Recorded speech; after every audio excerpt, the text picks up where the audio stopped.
ಅಹೋ ಎನ್ನಂ ಪಡೆದ ಮಾತೆ ಪರಮ ಪುನೀತೆ ರೇಣುಕಾ ರಾಜನ ಸುತೆ ಮಯ್ಯ ನಿನ್ನ ವಾಕ್ಯದಂತಹ ಪರಮಾತ್ಮನನ್ನು ಮೆಚ್ಚಿಸಿ ಆತನ ಕರದಲ್ಲಿರುವ ತ್ರಿಶೂಲವನ್ನು ಪ್ರತ್ಯರಿಸುವ ಪರಶುವನ್ನಾಗಿ ಪಡೆದು ಬಂದಿರುವರೆ ಮಯ್ಯ ಈ ನಿನ್ನ ತನನಿಗೆ ಸಂತೋಷದಿಂದ ಆಶೀರ್ವಾದವನ್ನು ಮಾಡಿ ಕಳುಹಿಸು ರಾಮ.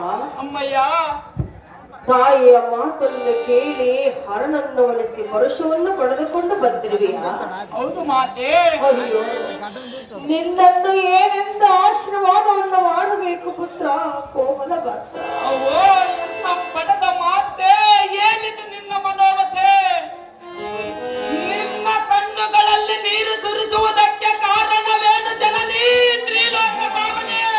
ರಾಮ, ಅಮ್ಮಯ್ಯ ಏತಕ್ಕಾಗಿ ಕಣ್ಣೀರನ್ನು ಸುರಿಸುತ್ತಿರುವೆ ಮಾತೆ ಎಂದು ಕೇಳಿದೆಯಾ? ಹೌದು ಮಾತೆ.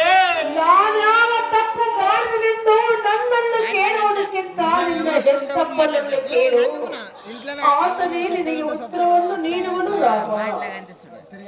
ಅವೋ ಜನಕ, ಪ್ರಳಯ ರುದ್ರಮಂಡ ಕೋಪವನ್ನು ತಾಳಿರುವ ಕಾರಣವೇನು ನಿನಗೆ? ದಾವನರಾದವರ ಎದುರಾಗಿರುವರ ಎಲ್ಲ ಮುಂದೆ ಹೇಳ.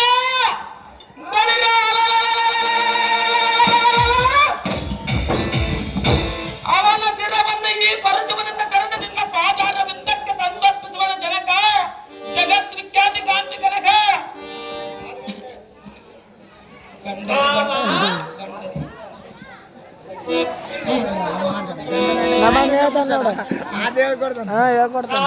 ಅಪ್ಪಯ್ಯ, ಎನ್ನ ಆಜ್ಞೆ ಪಾಲಿಸಬೇಕಾದರೆ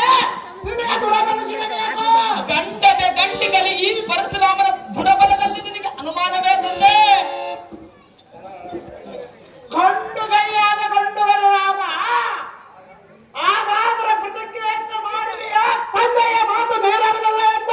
ಅವೋ ಅಪ್ಪಯ್ಯ, ಅಹೋ ಕುಮಾರ, 33 ಕೋಟಿ ದೇವತರ ಸಾಕ್ಷ್ಯ, ಸೂರ್ಯ ಚಂದ್ರ ಸಾಕ್ಷ್ಯ, ನವಗ್ರಹಗಳ ಸಾಕ್ಷ್ಯ, ಈ ಸಿಂಧುವಾಳ ಗ್ರಾಮದ ರಾಮಲಿಂಗೇಶ್ವರನ ಸಾಕ್ಷ್ಯ, ಎಲೆಗೆ ಪರಶುವನ್ನು ನೀಡಿದ ಪರಮೇಶ್ವರನ ಪಾದದ ಸಾಕ್ಷ್ಯ. ನಿನ್ನ ಆಜ್ಞೆಯನ್ನು ನೆರವೇರಿಸುವನೆಂದು ಪ್ರತಿಜ್ಞೆ ಮಾಡುವನ ತಂದೆ ಏಳನ್ನ ಮುಂದೆ.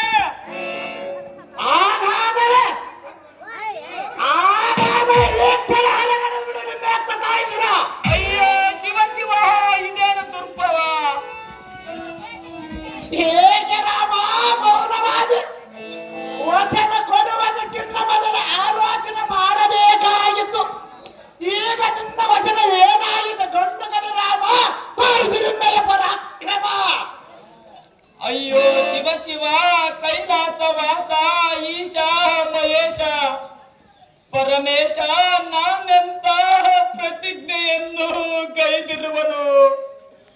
ಅಹೋ ದೇವ ಮಾದೇವ, ನನಗಿದೆಂತ ಅಗ್ನಿ ಪರೀಕ್ಷೆ?